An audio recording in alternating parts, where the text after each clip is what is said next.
সম্মানিত দর্শক মণ্ডলী, আসসালামু আলাইকুম। লোগো ডিজাইন টিউটোরিয়ালে আপনাদের স্বাগত জানাচ্ছি। গত টিউটোরিয়ালে আপনারা দেখেছেন এই লোগোগুলো আমরা কিভাবে বানিয়েছি।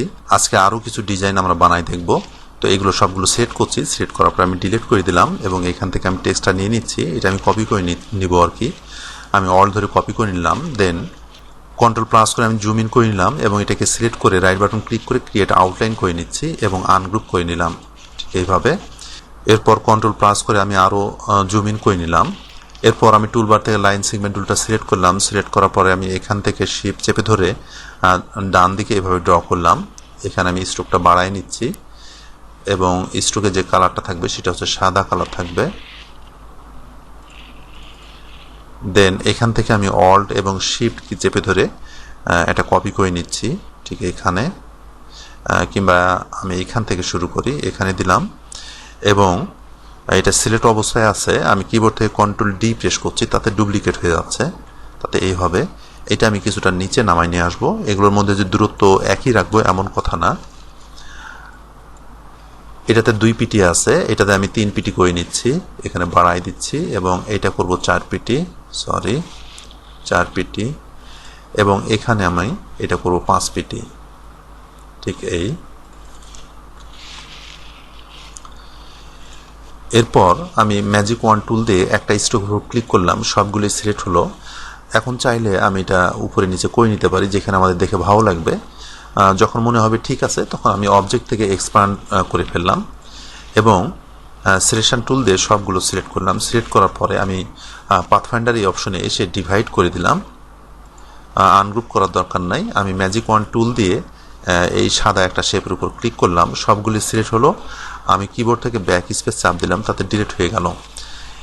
যখন কোনো ঘিরা শেপ ডিভাইড করা হয় তখন তার মধ্যে একটা ময়লা তৈরি হয়, আর এই ময়লা দূর করার জন্য আমি ম্যাজিক ওয়ান টুল দিয়ে একটা ময়লার উপর আমি ক্লিক করব। আপনারা দেখতে পাচ্ছেন এখানে এই ধারে ক্লিক করব ঠিক এই। সবগুলো সিলেক্ট হলো। আমি ব্যাক স্পেস চাপ দিচ্ছি বা ডিলিট চাপ দিচ্ছি, এগুলো সব ডিলিট হয়ে যাবে। এরপর সবগুলো সিলেক্ট করে আমি কন্ট্রোল জি প্রেস করছি, তাতে গ্রুপ হয়ে গেল এবং এখান থেকে অবশ্য কন্ট্রোল জি প্রেস করা দরকারই ছিল না, এটা গ্রুপ অবস্থায় ছিল। যা হোক, আমি এখান থেকে একটা কালার দিয়ে দিলাম এবং এটাতে আমি ব্লু কালার দিয়ে দিলাম ঠিক এই। এরপর দুটো সিলেক্ট করে আমি কন্ট্রোল জি প্রেস করলাম, তাতে গ্রুপ হয়ে গেল ঠিক এই। এরপর আমি এটা আবার কপি করে নিলাম, আমি অল্ট ধরে কপি করছি। এবার আমরা যেটা করব সেটা হলো আমি এটাকে সিলেক্ট করছি। সিলেক্ট করার পরে আসলে একটা স্ক্রিপ্ট ফন্ট আমি এখানে ব্যবহার করব, আর ফন্টটার নাম হচ্ছে আর্টিলা স্ক্রিপ্ট। এই ফন্টটা আমি ব্যবহার করছি। আর এই ফন্ট যখন আমি ব্যবহার করলাম তখন এগুলো সব আপার কেস হয়ে আছে। আমি আপার কেস রাখতে চাচ্ছি না, আমি সবগুলি লোয়ার কেস করে দেবো কিংবা টাইটেল কেস করব। আমি লোয়ার কেস করছি। আর এটা আমি যে জন্য বানাতে চাচ্ছি যে আসলে অনেক সময় স্ক্রিপ্ট ফন্ট আমাদের ওয়ার্ডমার্ক লোগো হিসেবে ব্যবহার করা লাগতে পারে। তো স্ক্রিপ্ট ফন্ট দেখা যায় অনেক সময় যে বিয়ে শাদীর বিষয়ে স্ক্রিপ্ট ফন্টটা চলে, তো আমরা এখানে লিখে দিতে পারি। আমি ডবল ক্লিক করে এটা ড্র্যাগ করে নিলাম, দেন উইডিং লিখে দিলাম। শিফট এবং অল্ট কি চেপে ধরে কিছুটা বড় করে নিচ্ছি। তো উইডিং লোগোর ক্ষেত্রে আমরা এইভাবে স্ক্রিপ্ট ফন্ট ব্যবহার করতে পারি। আবার উইডিংয়ের জন্য যে স্ক্রিপ্ট ফন্ট ব্যবহার করতেই হবে এমন কিন্তু না, অন্য যে কোনো ফন্টও আপনি ব্যবহার করতে পারেন। আর এখানে আমরা আরও কিছু স্টাইল করতে পারি, আর স্টাইলটি করার জন্য আমি এখানে ডবল ক্লিক করছি। ডবল ক্লিক করার পরে আসলে আমি এটাকে ড্র্যাগ করব। ড্র্যাগ করে এখানে দেখেন নিচে কিছু অপশন এসেছে যেগুলো আমরা জি এর যে ডিফল্টভাবে যে জি আছে এখান থেকে আমরা কিছুটা গ্লেপস ব্যবহার করে এটা রূপে চেঞ্জ করতে পারি। আমরা যখন প্রথম গ্লেপসটা ব্যবহার করলাম তখন জি থেকে এদিকে একটা দাগ এসেছে যেটা আমাদের বেমানান লাগছে, তো আমি দ্বিতীয়টা ব্যবহার করছি। আমি এখানে ক্লিক করলাম, তাতে এদিকে বের হলো, এটা দেখতে অনেকটাই ভালো লাগছে। তো আমি এটা রেখে দিলাম। দেন আমরা যে সব লেটারেই দিব এমন কিন্তু না, দেখেন কিন্তু সব লেটারে এগুলো দেওয়া যাবে, এগুলোর অপশন আছে। আপনারা যারা সিসি ভার্সন ব্যবহার করেন, বিশেষ করে 2018 ব্যবহার করেন, তারা এর নিচেই পেয়ে যাবেন। আর যারা এখানে পাবেন না তারা যা করবেন তা হলো টাইপে যাবেন, টাইপ থেকে এই গ্লেপস এই অপশনে গেলে আপনারা পেয়ে যাবেন এখানে। আমি এটা কেটে দিলাম, দেন আমি এটা সিলেক্ট করছি এবং এইটার আমি এদিকে দিচ্ছি ঠিক এই। তাহলে এইভাবে আমরা স্ক্রিপ্ট ফন্ট ব্যবহার করে এবং গ্লেপস ব্যবহার করে ওয়ার্ড লোগোগুলো আমরা বানাতে পারি। তবে একটা বিষয় লক্ষণীয়, সেটা হচ্ছে যে সব স্ক্রিপ্ট ফন্টে যে এই গ্লেপস আপনি পাবেন এমন কিন্তু নয়। তো যা হোক, এটাতে আছে যেটার নাম হচ্ছে আটিলা স্ক্রিপ্ট।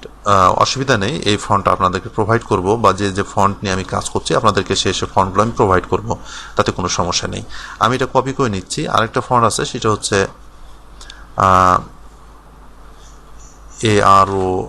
Aaron script.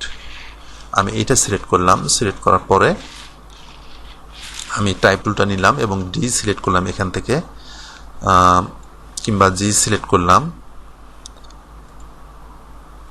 এটাও দেওয়া যেতে পারে, কিংবা এমনও করা যেতে পারে। আমরা আসলে এগুলো ক্লিক করে করে দেখে নিব যে কোনটা আমাদের ভালো লাগে।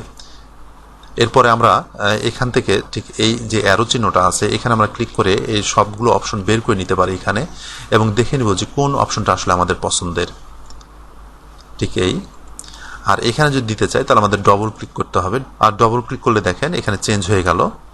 তো এখানে যদি আমি এটা দিতে চাই তাহলে এখানে ডবল ক্লিক করব, আর এখানে কিন্তু আমাদের ডবল ক্লিক করার দরকার নেই, আমরা শুধুমাত্র ক্লিক করলেই হবে, একটা ক্লিক করলেই হয়ে যাবে। তো যা হোক, আমি এটা দিচ্ছি না, এটা আমি জেনারেল যেভাবে ছিল সেভাবে রেখে দিলাম। আমি ডিটাকে সিলেক্ট করছি, দেন আমি এটা সিলেক্ট করে দিচ্ছি, আমি এখানে দিয়ে রাখলাম, বা যে যেখানে খুশি আপনারা দিতে পারেন, কোনো সমস্যা নাই। এটা দেখানোর উদ্দেশ্য হচ্ছে যে গ্লেপস আমরা এইভাবে ব্যবহার করতে পারি, এবং গ্লেপস ব্যবহার করে আমরা যে টেক্সটটা লিখছি, যে ওয়ার্ডটা আমরা ডিজাইন করছি, সেটার একটা ভালো কিছু ডিজাইন আমরা দিতে পারি। এরপর আমি এটা আবার কপি করে নিচ্ছি। কপি করে নেওয়ার পর এখন যদি আমাদের ওয়ার্ডমার্ক যে লোগোটা, এটা যদি বেবিদের ক্ষেত্রে হয়, আমি এখানে ডবল ক্লিক করছি, দেন এখানে বেবি লিখে দিলাম, বেবির সাথে ফুড লিখে দিলাম। যদিও আমাদের এখানে ফুড ফোকাস টোকাস হবে না, শুধুমাত্র বেবি বিষয়টা আমি এখানে যদি আমরা খেয়াল করি, তো বেবিদের ক্ষেত্রে আমরা কী ধরনের ফন্ট দিতে পারি। আর এক্ষেত্রে আমি যে ফন্টটা সিলেক্ট করছি সেটা হচ্ছে so far so good, so far space হবে শো ফার শো গুড, আমি এই ফন্টটা ব্যবহার করছি। দেন আমি এটাকে ক্রিয়েট আউটলাইন করে ফেলবো, রাইট বাটন ক্লিক করে ক্রিয়েট আউটলাইন করলাম এবং আনগ্রুপ করে নিলাম। বেবি ফুডের জন্য বা বেবিদের জন্য, যেহেতু ফুডটা মেন না, মেনটা হচ্ছে বেবি, তো বেবিদের জন্য যেহেতু আমরা লোগোটা বানাবো, সেটা কালারফুল হলে ভালো হয়। আর এর জন্য আমি এটা সবগুলো সিলেক্ট করলাম। সিলেক্ট করার পরে আমি এখান থেকে একটা কালার, যে কোনো একটা কালার আমি ক্লিক করলাম, এখানে ক্লিক করলাম এবং কিবোর্ড থেকে শিফট চেপে ধরে আমি ঠিক এখানে ক্লিক করলাম, তাতে এই কয়েকটা কালার সিলেক্ট হলো। এই অবস্থায় আমি ফাইলে যাব, ফাইল থেকে স্ক্রিপ্টে এই অপশনে এসে র্যান্ডম সোয়াচ ফিল, এখানে আমি ক্লিক করছি। তাতে র্যান্ডমলি আমরা যে কালারগুলো সিলেক্ট করেছিলাম এখানে সেট করতে পারলাম আর কি, আলাদা করে আমাদের সিলেক্ট করে করে কালারগুলো দিতে হলো না। এখন বিষয় হচ্ছে আমি এগুলো সবগুলো গ্রুপ করে দিচ্ছি, কন্ট্রোল জি। যে বিষয়টা হচ্ছে সেটা হলো যে এই যে আমি র্যান্ডমলি কালারটা দিলাম, এটা কিন্তু ডিফল্টভাবে আমি ফিল থেকে যে এখানে ব্যবহার করলাম স্ক্রিপ্ট, এখানে এসে ডিফল্টভাবে কিন্তু এটা আপনারা পাবেন না। আসলে এটা আমার একটা স্ক্রিপ্ট ডাউনলোড করে এটা ইনস্টল করা। তো এটা যদি আপনারা দিতে চান, অসুবিধা নেই, এই ফাইলটা আপনাদেরকে আমি প্রোভাইড করব। তো এটা দিবেন কিভাবে? আপনারা আপনাদের সি ড্রাইভে যাবেন। আমি সি ড্রাইভে যাচ্ছি। সি ড্রাইভে আসার পরে প্রোগ্রাম ফাইলে যাবেন এবং এখান থেকে এখানে এসে অ্যাডোব ইলাস্ট্রেটর সিসি 2018, আমি 18 ব্যবহার করি, সেজন্য 18 দেখাচ্ছে। আপনারা যেটা ব্যবহার করেন সেটা দেখাবে, আপনারা এর মধ্যে প্রবেশ করবেন। দেন এখান থেকে প্রিসেটস, এখানে এসে এই ফোল্ডার পাবেন, এখানে আপনারা ঢুকবেন এবং এখান থেকে স্ক্রিপ্ট এটা ওপেন করার পরে এখানে আপনারা কপি করে দিবেন। আর আপনাদেরকে যে স্ক্রিপ্টটা প্রোভাইড করব সেটা হচ্ছে এটা আপনারা কপি করে নিয়ে এসে এখানে পেস্ট করে দেবেন, তাহলে হয়ে যাবে। এরপরে আমি এগুলো বের করে রাখি, আসলে এখানে বেশি হয়ে যাচ্ছে, আমি এগুলো সবগুলো বের করে রাখছি। এরপরে আমি এটা এখান থেকে কপি করে নিলাম। কপি করার পরে আমি এটাকে বিশেষ একটা ফন্ট দিচ্ছি, সেটার নাম হচ্ছে আনুরাটি রেগুলার। এই ফন্ট আমি দিচ্ছি, এটা একটা ফিউচারিস্টিক ফন্ট। আপনারা যদি ফিউচারিস্টিক ফন্ট লিখে সার্চ দেন গুগলে, অনেক ধরনের ফন্ট পাবেন, আপনারা সেখান থেকে ডাউনলোড করে নিতে পারেন। এই ফন্টগুলো অনেক সময় আমরা টেকনোলজির ক্ষেত্রে ব্যবহার করতে পারি, মিউজিক লোর ক্ষেত্রে ব্যবহার করতে পারি, মিউজিক ডিজে এসব ক্ষেত্রে ব্যবহার করতে পারি, বা গেমিংয়ের ক্ষেত্রেও আমরা এই সব ফন্টগুলো ব্যবহার করতে পারি। তো এটার কিছুই আমাদের করার দরকার নেই, আমরা এই ধরনের ফন্ট জাস্ট সিলেক্ট করে, কিংবা এগুলো আমরা অনেক সময় নিজের থেকে কাস্টমাইজও করে নিতে পারি, আমরা এই সব ফন্টগুলো ব্যবহার করতে পারি। তো এটা কিছু করার দরকার নেই, আমরা শুধুমাত্র ক্রিয়েট আউটলাইন করব এবং প্রয়োজনীয় যে কালার সেটা দিয়ে আমরা সেভ করে ফেলবো আর কি। তো আমি আর কিছুই করছি না, আমি এটা রেখে দিচ্ছি এখানে আবার কিছু কিছু ক্ষেত্রে আমরা এই ধরনের ফন্টও ব্যবহার করতে পারি, যেগুলোকে গ্রঞ্জি ফন্ট বা টেক্সচার বা ব্রাশ ফন্ট এই ধরনের বলা হয়। তো আমি এটাকে সিলেক্ট করলাম, সিলেক্ট করার পরে এটা কপি করে নিলাম, দেন সিলেক্ট করে আমি এখানে লিখে দিচ্ছি GES জেসো। আমি এটা সিলেক্ট করলাম। আমরা এভাবে এই ধরনের ফন্টগুলো আমরা ব্যবহার করতে পারি এবং এই ধরনের ফন্টগুলো আমরা অনলাইন থেকে ডাউনলোডও করে নিতে পারি। এখন বিষয় হচ্ছে যে এখানে একটা বিশেষ ফন্ট আসলো, আসলে আমি এটা চাই না। আমি চাই যে আমি যে এই ফন্টটা নিয়েছি এই ফন্টেই আমি এই ইফেক্টটা ব্যবহার করব, এমন যদি চাই আমি এটা কপি করে রেখে দিচ্ছি।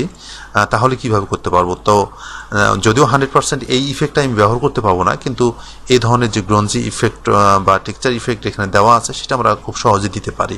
আর এটা দেওয়ার জন্য আমি এটাকে সিলেক্ট করে রাইট বাটন ক্লিক করে ক্রিয়েট আউটলাইন করে ফেললাম। এরপর আমি যা করব তা হলো আমি এটা বাইরে রেখে দিচ্ছি, আমি বাইরে রেখে দিলাম। এরপর আমি পাশের ট্যাব থেকে একটা টেক্সচার ইফেক্ট আমি কপি করে নিচ্ছি, Ctrl+C আমি কপি করে নিলাম। এই টেক্সচার ইফেক্টগুলো আপনারা যে কোনো ফ্রি সাইট রয়েছে, মেনলি ফ্রিফিক, আপনার টেক্সচার ইফেক্ট লিখে যদি আপনারা সার্চ দেন তাহলে এগুলো পেয়ে যাবেন এবং ফ্রি ডাউনলোড করতে পারবেন। এরপরও আমি আজকে যেগুলো দেখালাম এগুলো আপনাদেরকে প্রোভাইড করবো ইনশাল্লাহ। এরপর আমি এই ট্যাবে চলে আসলাম এবং এখানে Ctrl+V করলাম। আচ্ছা, এখানে Ctrl+V না করলেও হতো, আমি এটাকে আবার সিলেক্ট করছি, সিলেক্ট করে Ctrl+X করে নিলাম, মানে কাট হয়ে গেল। এরপরে এটাকে সিলেক্ট করে আমি যা করব সেটা হচ্ছে আমি উইন্ডোজ যাচ্ছি, উইন্ডোজ থেকে আমি ট্রান্সপারেন্সি এই অপশনটা, সরি এর মধ্যে চলে গেছে, আমি এটা বের করে নিলাম, এখানে রাখলাম। দেন এখানে ক্লিক করলাম, ক্লিক করার পরে আমার এটা সিলেক্ট অবস্থায় আছে, আমি মেক মাস্ক এখানে ক্লিক করলাম এবং এখানে যে ক্লিপ এখানে চেকমার্ক দেওয়া আছে এখানে আমি উঠাই দিলাম এটা। দেন দেখতে পাচ্ছেন এখানে দুইটা ঘর দেখা যাচ্ছে, এখানে একটা ওয়ার্ড মার্ক লেখা দেখা যাচ্ছে, আমি এখানে ক্লিক করলাম। ক্লিক করার পরে আমি Ctrl+V করছি। আসলে কিছুক্ষণ আগে যে আমি টেক্সচারটা Ctrl+X করেছিলাম সেটা আমি Ctrl+V করছি, Ctrl+V করলাম, তাতে পেস্ট হয়ে গেল। এরপর আমরা চাইলে এটা ছোট বড় করে নিতে পারি, কিংবা এখানে একটা আছে আমি ডবল করে নিতে পারি। ঠিক এভাবে আমি কপি করে নিলাম, একটা অর কি চেপে ধরে আমি কপি করে নিলাম। যদি মনে হয় যে না আরও ইফেক্ট দিব তাহলে এটা আরও আমি কপি করতে পারি, যে অনেকটা ঘন করে ফেলতে পারি। ঠিক এইভাবে আসলে এখন আমাদের দেখার বিষয় যে কেমন দেখতে আমরা চাই, এই আর কি। তো আমি আর কিছুই করছি না, এভাবে রেখে দিলাম। দেন আমাদের যখন এটা ফিক্সড হয়ে যাবে যে হ্যাঁ এটা হয়ে গেছে, তখন আমরা এখানে না থেকে আমরা এখানে ক্লিক করব, তাহলে হয়ে গেল। এরপরে আমি শিফট এবং অল্ট কি চেপে ধরে আমি এটা বড় করে নিলাম। এমনও হতে পারে আমরা যে ইফেক্টটা এখানে দিলাম সেটা আমি ক্রিয়েট আউটলাইন করে ফেলেছিলাম, ক্রিয়েট আউটলাইন না করেও আপনি এখানে দিতে পারবেন। যেমন এখানে আমরা যদি মনে করি এটা ক্রিয়েট আউটলাইন, আমি কপি করে নিচ্ছি, এটা ক্রিয়েট আউটলাইন করা নাই, আমি কপি করে নিলাম এটা। দেন আমি এটাকে সিলেক্ট করলাম এবং এখানে মেক মাস্ক এটা করলাম এবং এখানে এটা চেকমার্ক উঠাই দিলাম। এরপর এইখান থেকে এটা আমি কপি করে আমি এই ট্যাবে এসে ঠিক এটা সিলেক্ট করে আমি Ctrl+V করলাম এবং প্রয়োজন মতো আমি এখানে দিয়ে দিব। আমি কপি করে একটু অনেকটাই ঘন করে নিচ্ছি, ঠিক এই। এরপর যখন আমাদের এটা হয়ে যাবে তখন আমরা এই ট্যাবে চলে আসবো, এখানে ক্লিক করব।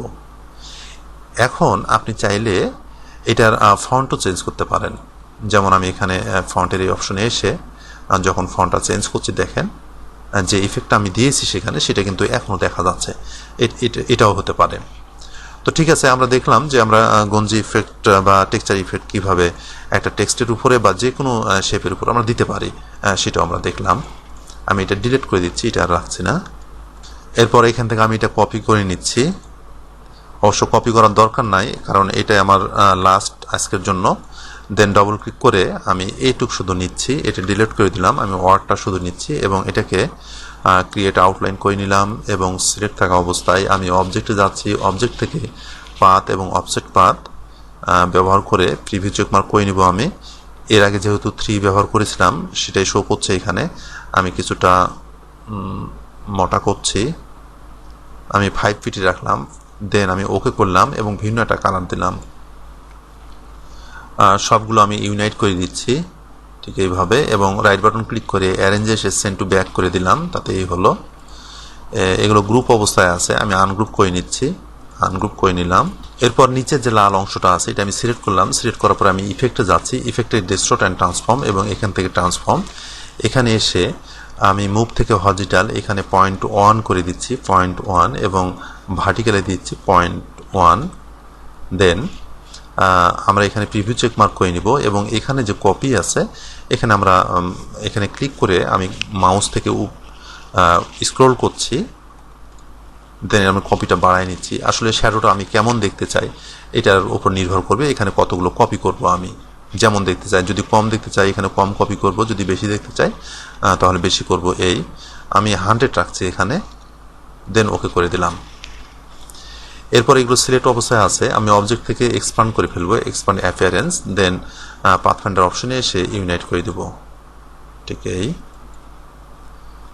সরি একটু সময় নিচ্ছে। এরপর আমরা পছন্দ মতো এখানে কালার অ্যাপ্লাই করব। আমরা চাইলে এগুলো সাদা কালার দিয়ে দিতে পারি। আমি সবগুলো সিলেক্ট করলাম শিফট চেপে ধরে, দেন আমি সাদা কালার দিয়ে দিলাম। তাহলে আমাদের লুকটা এমন হবে।